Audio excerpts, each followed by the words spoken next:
Hey guys, how's it going? Welcome back to the Time Bomb channel with myself, a Bombardier. And yes, did you really need another reason to give Casio some of your hard-earned cash? Well, it clearly seems that they don't have enough of mine because they keep coming out with these damn sexy watches. This then within the box is the Casio 2, the Solar Oak, the Casiola. I don't know, what are we going to call it? I'm not quite sure if this is going to be one of the hype monsters that their predecessors were, but let's crack the box and have a look. So just having a quick look around on the interweb while I'm just unboxing here, and clearly see that they've already been getting big hits on a lot of UK websites here. So it'll be interesting to see. Sorry, 1 second. Yeah, I was saying, just be interesting to see which colourways are the ones that people go for most. And they're stuck in the bottom. We've got our box. What else are they thrown in here? Customer services. And I'm not sure what this is. Let's have a quick look. Okay, need to return something. Alright, let's get rid of that. And yeah, our watch for today. I think the watch kind of needs little introduction. I think most of you will either have or certainly have seen one of their predecessors, those first octagons. So I'm not going to go too much into the watch itself, but just show you what we've got here. So enough rambling, let's open up. And yeah, hence the bunch of bananas. I couldn't resist the temptation and went for our yellow option here. And you can see there the solar just kicking in. Yep, getting itself woken up. Nice to see. I'm not going to bother with the boxing. Boxes, again, you've all seen those. Excuse the rustling plastics. And voila, our banana magic. Let me just pause the camera there while I zoom in a little bit. So, as I said, I imagine that this model is going to be really familiar to most of you, so I'm going to dive straight in. The big upgrades to this particular octagonal beast is then obviously it's now solar powered, and also then the B in the B2100 denoting the Bluetooth aspect, which you can automatically see marked there on the dial in very positive light blue. I mean, personally, I don't use Bluetooth on most of my other Gs. I kind of prefer them to be multi-band 6, but I don't really see it as being a deal breaker. Specs on these then, of course, is that they are 48.5 mils across, 40, so excuse me, let's try that one around again. So it's 45.5 across, 48.5 north to south. And I think just a shade under 11.8, 11.9 mils deep. But again, the blurb then on the website suggests that these weigh in around 52 grams, which I think is approximately maybe 1-2 grams heavier than their non-solar cousins. I don't have one here to compare. Obviously then within here you've got those standard functions with the solar on these, that 12-month power reserve, daily alarms, auto calendar, timers, world times, etc. And then if I'm not mistaken, so all of those multifunction indications just here at the 9. And if I'm not mistaken as well with this module, yeah. Great to see that this firing up soon as you get a little bit of light on it. Really, really nice. Thank God does it look like a banana. Anyway, carbon core inside this one. I don't know if it's an upgraded carbon core structure. I think it looks like this again, according to the blurb. I've not yet had a chance to compare it to the carbon core structures on any of the others. If you know about that, of course, please do give us a shout down below. And then what I'd like to do also is just to compare how this particular banana yellow compares to the previous yellow. So I'll put that up on the left-hand side here, and on the right I'll show you the old one, the older version. And as you can see, the most standout detail is that the black bezel has now been replaced by this yellow with the black font. And then slight changes to that dial layout also.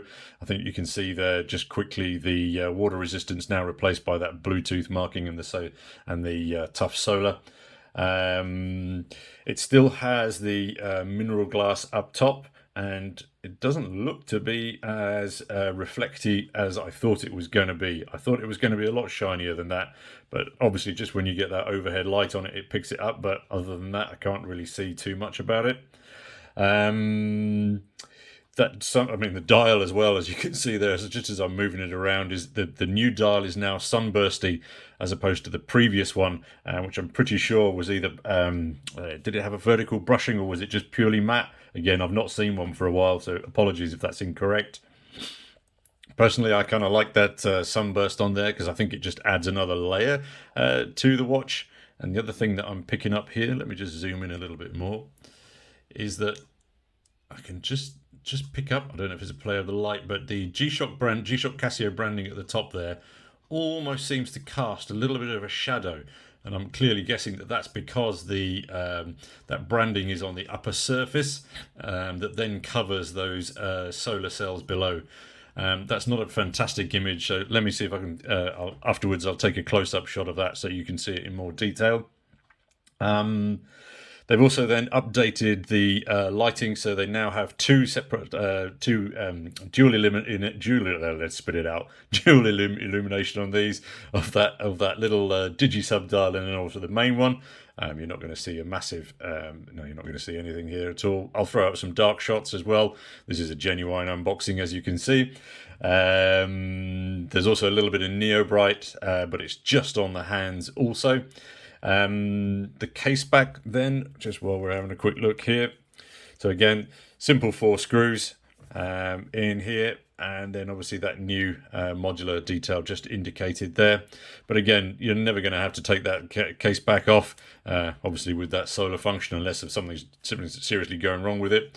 And just spot in there as well that you've got then the quick release straps, but clearly you're going to be slightly limited unless somebody's already come up with one of the adapters. I guess this would be kind of cool if you swap that yellow straps out for a black. Again, nice contrast. I'm also wondering perhaps if people aren't going to start putting them on the where's it gone? On the composites also. Not sure how that would work. Possibly a little too formal, but it might work on some of the other colorways anyway.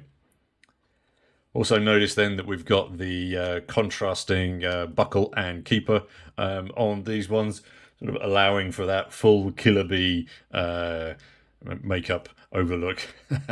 Excellent, like that a lot. I think that yellow is really, really, really bold in appearance. Let me just throw it on wrist while I'm rambling. It certainly might not be everyone's cup of tea having a banana strapped to your wrist in the office, but this is what it looks like on wrist. As I say, really, really positive. I'm sure it's going to get heaps of questions and attention out and about. It's just, yeah, it's an eyeball magnet, isn't it? But that does make me think perhaps that the, that original black style with this positive display and that real nice splash of red color on the function hand, probably going to be the easiest daily wearers for most people. I can easily see these selling really a lot because obviously the website is attracting a lot of attention. So whether they're going to be attracting double the fees on Fleabay, I guess we're going to see pretty soon. In summary, I think it's a really simple design, but it carries those great retro references. And that ultra successful octagon body leads me to think, that with a month or two, we're going to be seeing, these special editions, colorways coming out pretty soon, which again is going to keep us reaching into our bloody wallets. All right. So very, very quick unboxing. I'll do perhaps a more in-depth review once I've had a chance to play around with it for a couple of days. But over to you guys. What do you reckon? Have they smashed it out of the solar park, or is this just a little bit of a rehash upgrade to what do they call it in car manufacturing? A refresh. Let us know in your thoughts down below. And just before I finish, don't hate me for this one, but I spotted this new release coming in June in the Asian market. And yes, the King just got a little bit grimy and grungy. This is the GX56 SL4. I don't know if it's going to be available to us here in Europe, but it looks pretty superb to me. All right, guys, very, very quick and possibly slightly rushed overview there, but super excited to get this thing out of the box. Appreciate your time and your view as always. And of course, until the next watch review, this is your host, the Bombardier, signing off. Cheers, guys.